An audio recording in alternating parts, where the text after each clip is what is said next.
Kita di motor ratusan sih. Ratusan motor ya.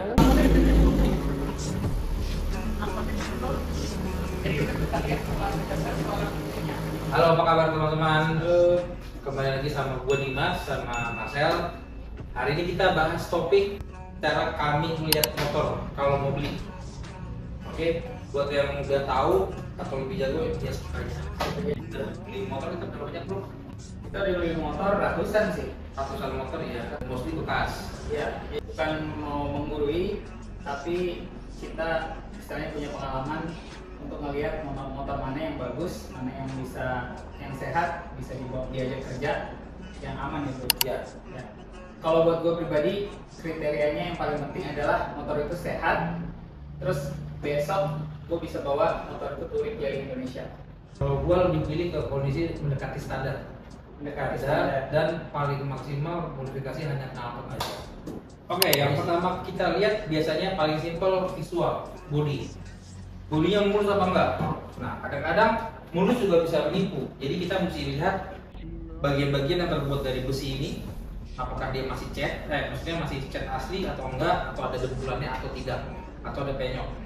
Kemudian kita cek juga klaim-klaiman, kayak mungkin kalau bisa kelihatan ini ada sambungan bodi dari bodi yang ini sayap ke bodi yang tengah. Itu kalau sudah dilem-lem kita patut curiga karena pasti kan kemudian jatuh ya. Harus disesuaikan juga sama tahunnya. Triple selalu di motor yang tahunnya ya di atas 2010 lah. Jadi kalau nggak pernah jatuh biasanya sih kelihatan. Oke, jadi dari bodi kita lihat klaim-klaiman, sambungan-sambungan bodi. Terus tentu saja kelengkapan kayak tail tidy itu biasanya kalau di gue udah pada dicopotin. Terus jangan lupa juga cek bagian-bagian yang kalau jatuh udah pasti kelihatan adalah footstep. Apakah footstepnya bengkok? Nah kalau dia Yamaha R6 ini dia ada jalurnya di sini. Ini contoh aja ya, jalur panjang untuk indikator kalau kita leaning. Jadi kalau ini udah nggak ada kemungkinan besar dia udah pernah jatuh. Rangka kelihatan nggak bro dari bodi? Rangka. Kalau rangka lo ngeliat nggak? Rangka karatan. Karena dia gue lihat. Nah karatan mencurigakan. Curigakan, kalau mungkin bikin aja. Iya, Ya makanya gue nggak bakal mikir gitu mau dipikir apa enggak. Gue gitu aja udah. Baut-baut karatan, ganggu nggak buat lo? Enggak. Nggak apa-apa. Nggak apa-apa kalau gua. Oke. Oh ya sama jangan lupa cek ujung-ujung bodi. Ujung-ujung bodi itu maksudnya bagian yang di sini, di sini, di sini, di ujung spion. Pokoknya bagian terluar sini kita cek. Karena kalau udah pasti pernah rebah itu ada bekas lah yang mungkin kelihatan gitu loh. Nah tapi jatuh rebah beko itu pun kita mungkin masih bisa dipertimbangkan ya kalau memang fisik. Nah yang kita patut curiga itu kalau dia pernah crash parah. Kita cek radiator, apakah dia masih berbentuk standar. Kita waktu mau beli radiatornya bengkok, nggak bocor, nggak apa, cuma bengkok. Itu patut dicurigai dia pernah crash parah. Kemudian kalau kalian mau ngecek rangka sebenarnya kita nggak terlalu sih. Yang penting dia tidak karatan, terus rangka itu tidak terlihat bekas las-lasan yang tidak wajar. Kalau rangka mungkin kelihatannya dari test ride ya? Iya. Kalau kalian bisa test ride ya bagus test ride. Cuman biasanya emang kita nggak bisa test ride karena orang jual motor sekarang lebih curigaan. Iya. Kalau gue yang jual motor, gue nggak akan biarin orang test ride sampai dia udah lunasi dulu. Gitu. Tapi kalau punya kesempatan test ride, ya terus aja harus coba ya. Iya. Sama jangan lupa bracket lampu-lampu dicek karena kalau tabrakan udah pasti bracket lampunya either dilem atau diganti. Tapi kalau bracket lampu itu patah tuh kemungkinan besar jatuh parah. Next partnya itu kaki-kaki. Gue concern banget sama bagian ini karena ini yang nentuin motor itu enak apa enggak buat dipakai jalan. Jadi yang paling gampang dilihat pertama bannya masih bagus atau enggak. Bisa dilihat tahunnya masih tahun baru atau tahun lama. Terus dari sisi fisiknya apakah udah mau botak atau masih tebal. Yang paling penting berikutnya adalah shock. Yang paling gampang motor bisa dites supaya shocknya masih main atau enggak. Lebih bagus aja kalau bisa di test ride, tapi kalau nggak bisa ya nggak apa-apa. Nah, ada bagusnya kita pegang nih bagian asnya.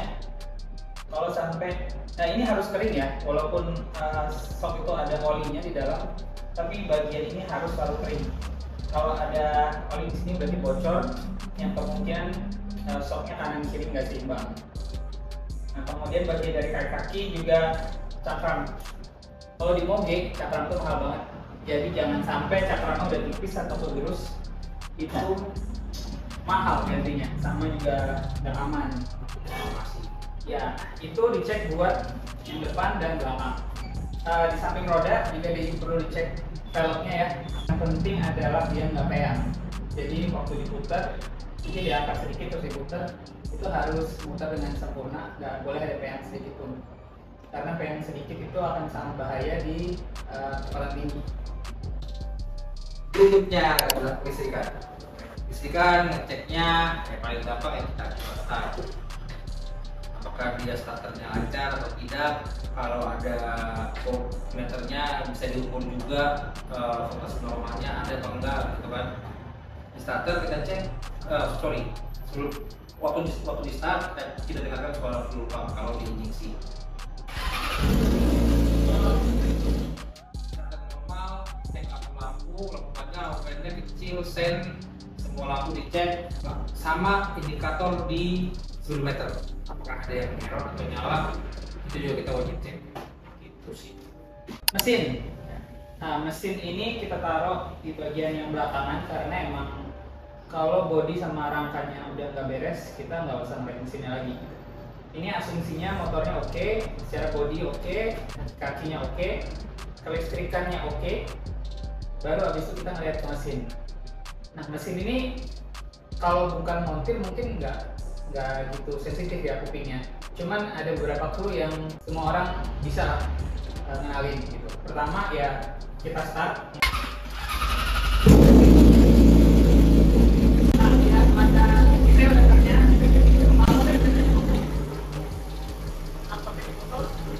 Jadi kita bisa lihat setelah kita suara musiknya. Kalau dari bentuk, saya ini kita bisa lihat apinya.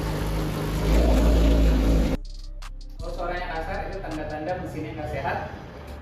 Kita bisa tanya historinya ke owner atau ya kita bisa asumsikan itu motor mesinnya bermasalah. Ya, jadi kan mesin kalau pincang itu kemungkinan ada banyak hal. Salah satunya mungkin ada kerusakan di piston atau di cylinder head atau juga cuman coilnya yang udah jelek aja. Itu juga salah satu faktor kelistrikan yang harus dicek juga. Coil yang buruk ya hasilnya juga nggak bagus. Lain sih ketara banget sih itu. Kalau bunyinya kresek-kresek itu ada kemungkinan rantai keteng ya.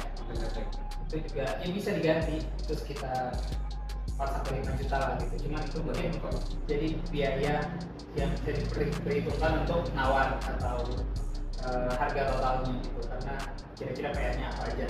Kita perlu paham juga motor yang mau kita beli itu jenis mesinnya apa, satu silinder, dua silinder V-twin, L-twin, atau 4 silinder kayak begini. Jadi kalau 4 silinder, satu silinder mati itu bisa tetap jalan mesinnya, tapi pasti suaranya beda. Ya, jadi mungkin kita mesti paham dulu motor kita mau beli itu kayak apa dan karakter suaranya seperti apa, karena tiap motor yang berbeda mesin suaranya yang dihasilkan juga berbeda-beda gitu. Tapi in general sama aja, mirip-mirip lah. Motor favorit gue tuh Ducati ya, tapi PR-nya Ducati itu sama kelistrikan. Pertama, di starter bisa gampang atau enggak, terus baterainya drop atau enggak. Walaupun oke emang bicara panas ya, Ducati itu panas jadi kadang-kadang itu malah mengganggu kelistrikan, jadi kabel-kabel pada getas gitu, jadi error.